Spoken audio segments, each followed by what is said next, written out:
Welcome to Con's Way to Success. Today is day 1 of our polity series. In this class வந்து நம்ம என்ன பார்க்குறோம் அப்படின்னா basics of polity and Indian கான்ஸ்டியூஷனுடைய பேசிக்ஸை வந்து அண்டர்ஸ்டாண்ட் பண்ண போகிறோம் and then I am going to teach it in very easy manner. Okay, this is very important chapter for TNPSC group 4, group 2, TN TET, SSC எல்லா எக்ஸாமுக்குமே இது ஹெல்ப்ஃபுல்லாக இருக்கும். ஃபஸ்ட் வந்து இதுக்கு அடுத்து நம்ம என்ன பார்க்குறோம் அப்படின்னா வாட் இஸ் பாலிட்டி, பாலிட்டினா என்ன அப்படின்னு நம்ம தெரிஞ்சுக்கணும். பாலிட்டி அப்படிங்கிறது ஃபஸ்ட்டு என்னவா இருக்கும் அப்படின்னா how a country is governed. ஒரு விஷயம் நமக்கு நம்ம வந்து ஒரு நாடு வந்து இருக்குது, அந்த நாட்டை வந்து எப்படி வந்து ஆட்சி செய்ய போகிறாங்க, எப்படி வந்து ரூல்ஸ் அண்ட் ரெகுலேஷனோட ஃபாலோ பண்ண போகிறாங்க. ஃபார் எக்ஸாம்பிள், இப்போ ஒரு வீடு இருக்குது அப்படின்னா அந்த வீட்டையுமே வந்து இப்போ நம்ம எல்லாரும் ஒரு வீட்டில் தான் இருக்கோம், அந்த வீட்டை கூட என்ன பண்ணுவோம், சில ரூல்ஸ் அண்ட் ரெகுலேஷன்ஸோட கரெக்டாக ஃபாலோ பண்ணிட்டு போவோம். அப்பா அம்மா வந்து கொஞ்சம் ஸ்ட்ரிக்டாக இருந்து கரெக்டாக ஃபாலோ பண்ணால் தான் வீடு வீடாக இருக்கும். லைக் வைஸ் தான் நாடு நாடாக இருக்கணும் அப்படிங்கிறதுக்காக தான் இந்த பாலிட்டி வந்து கொண்டு வந்திருக்காங்க. So polity is nothing but constitution. We are going to study the detailed concept of the constitution is called polity.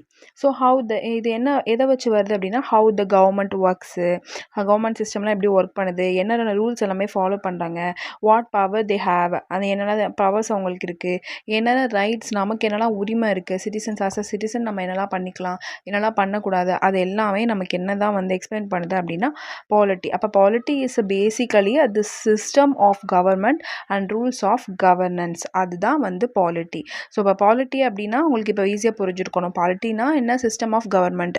அது மாதிரி it explains how a government how a country is governed, and it includes rules, law, rights, duties, institutions எல்லாத்துக்குமே வந்து ஒரு கட்டமைப்பாக கொண்டு வரதுக்கு தான் polity அப்படின்னு சொல்கிறோம்.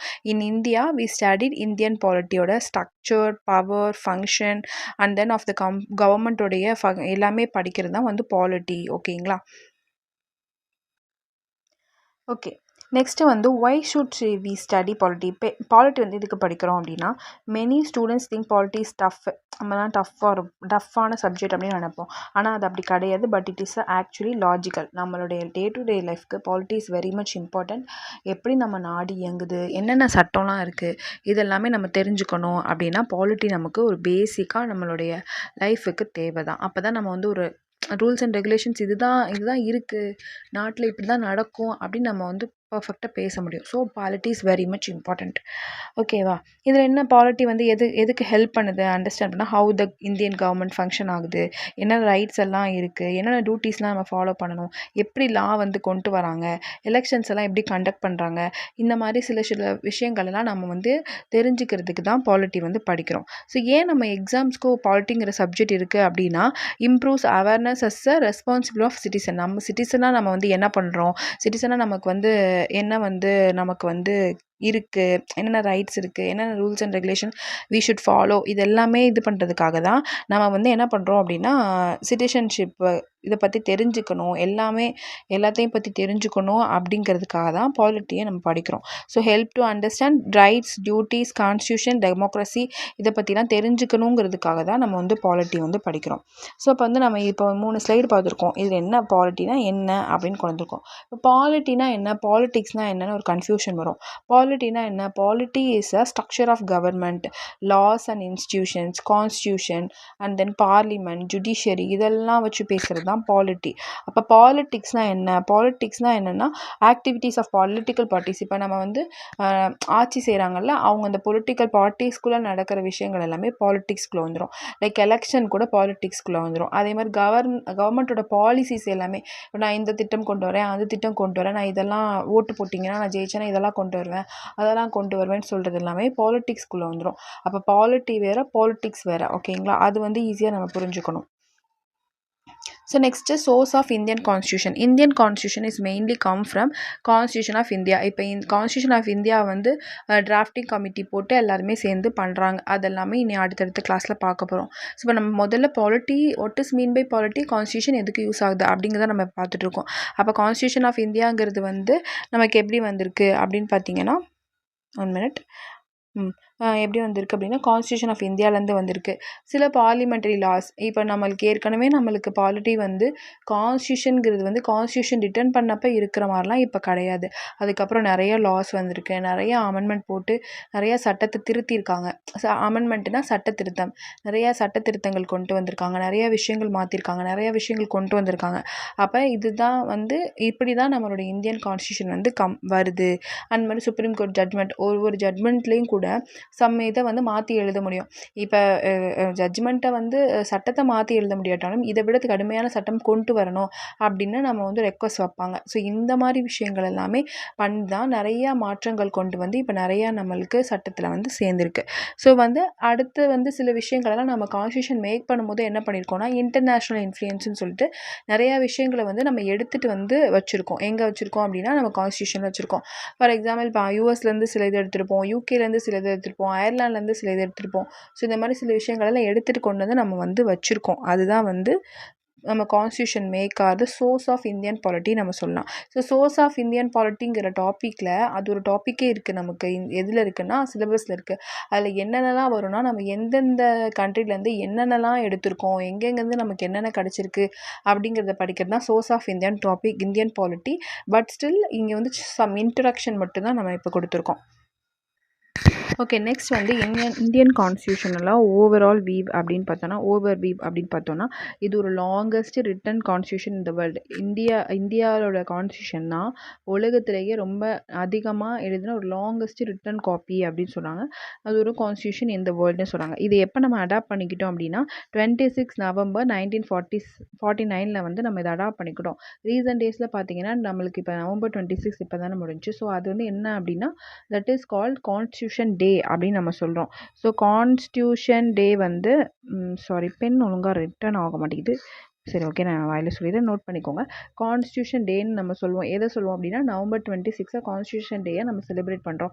ஏன் அப்படி செலிப்ரேட் பண்ணோம்? நம்ம கான்ஸ்டியூஷனை அன்றைக்கி தான் அடாப்ட் பண்ணிக்கிட்டோம். பட் ஆனால் அதை ஃபோர்ஸ் பண்ணல, கேம் இன்ட்டு ஃபோர்ஸ் ஆகலை. அப்போ எப்போ கேம் இன்ட்டு ஃபோர்ஸ்னால் 26 ஜான்வரி 1950 வந்து came into force. So that only we are celebrating republic day on that time. ஓகேவா? இது என்னென்னலாம் நம்மளுடைய கான்ஸ்டியூஷனில் என்னென்னலாம் இருக்குது அப்படின்னு பார்த்தீங்கன்னா contents, preamble, parts, articles, schedules, amendments, இது எல்லாமே வந்து எங்கே இருக்குது அப்படின்னா நம்மளுடைய கான்ஸ்டியூஷனில் இருக்குது. ஓகேங்களா? நெக்ஸ்ட் வந்து key features of Indian constitution. என்னென்ன கீ ஃபீச்சர்ஸ் இருக்குன்னா sovereign, socialist, secular, democratic, parliamentary system, and வந்து federal structure with unitary features, fundamental rights and duties, independent judiciary, இது எல்லாமே வந்து key features of Indian constitution சொல்கிறோம். Okay, sovereign அப்படின்னா என்ன அப்படின்னு கேட்டிங்கன்னா அது வந்து ஃபுல்லி இண்டிபெண்ட் அப்படின்னு சொல்கிறாங்க. எந்த ஒரு வெளிநாட்டில் உள்ள ஃபாரினர்ஸ் வந்து couldn't influence in our laws, இதை பண்ணுங்கள் அதை பண்ணுங்கள் அப்படின்னு எந்த ஒரு இன்ஃப்ளூயன்ஸும் நமக்கு பண்ண முடியாது. ஸோ அதனால தான் தட் இஸ் கால்டு சோவரிங். சோசியலிஸ்டிக்னா என்ன அப்படின்னா that reduce a big inequalities in wealth and opportunity. இது என்ன பண்ணுது அப்படின்னா try to help poor people and ensure basic welfare for every one. அதுதான் சோசியலிஸ்டிக் அப்படின்னு சொல்லிட்டு நம்ம சொல்கிறோம். செக்யூலர் அப்படிங்கும் போது that is seculars means all religions are equality. எல்லாருமே வந்து நம்ம இப்போ நான் ஒன்று வேறு ரிலீஜியனாக இருக்கலாம், நீங்கள் வேறு ரிலீஜியனாக இருக்கலாம், பட் அதில் வந்து ஒரு இன்இக்வாலிட்டி இருக்கக்கூடாது, ஆல் ஆர் ஈக்குவல் அப்படின்னு சொல்கிறது தான் செக்யூலர். ஸோ வந்து இதுதான் நம்மளுடைய இந்தியன் கான்ஸ்டியூஷனை வந்து ஒரு பர்ஃபெக்ட் கான்ஸ்டியூஷனாக நமக்கு காட்டுது. எந்த ஒரு இன்இக்வாலிட்டியும் இருக்கக்கூடாது அப்படின்னு சொல்கிறது. டெமோக்ரட்டி அப்படின்னா என்னென்னா பீப்புள் யார் வந்து நம்மளை ரூல் பண்ணுங்கிறத நம்ம தான் டிசைட் பண்ணணும். டெமோக்ராட்டிக் கண்ட்ரினா யூ நோ தட் டெமோக்ராட்டிக்னா என்ன அப்படின்னு சொல்லிட்டு. So that is called we are a democratic country. And then ரிபப்ளிக்னா என்ன அப்படின்னு சொல்லிட்டு பார்த்தீங்கன்னா republic means the head of the state is elected. ஓகேங்களா?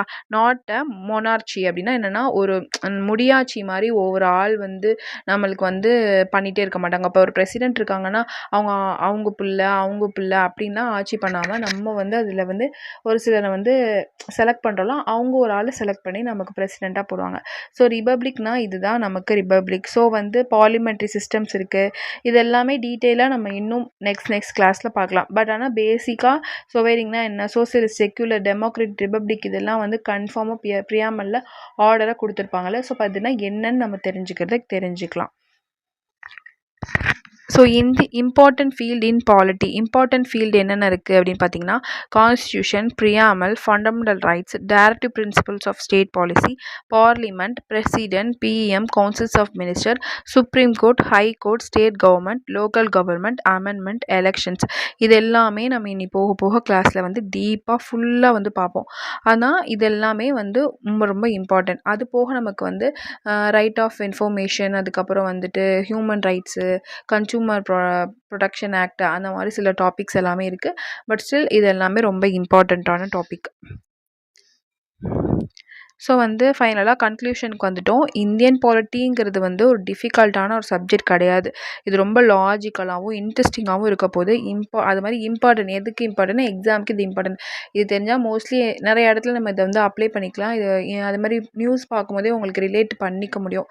ஸோ தட் ஒன்லி பாலிட்டி வந்து ஸ்டார்ட் பண்ணுறோம். இஃப் ஃபாலோ திஸ் சீரீஸை ஃபுல்லாக ஃபாலோ பண்ணிங்கன்னா இதில் வந்து கண்டிப்பாக ஹை ஸ்கோர் வந்து நம்ம ஸ்கோர் பண்ண முடியும். ஸோ ஃபைனலி இம்பார்ட்டன்ட் ஃபீல்ட்ஸ் இது எல்லாமே இனி அடுத்தடுத்த கிளாஸில் நம்ம பார்த்துட்டே இருக்க போகிறோம். ஸோ நெக்ஸ்ட்டு வந்து thank you. Don't forget to like, share, subscribe. For more classes follow our channel. Comment your doubts below. Thank you. Have a good day.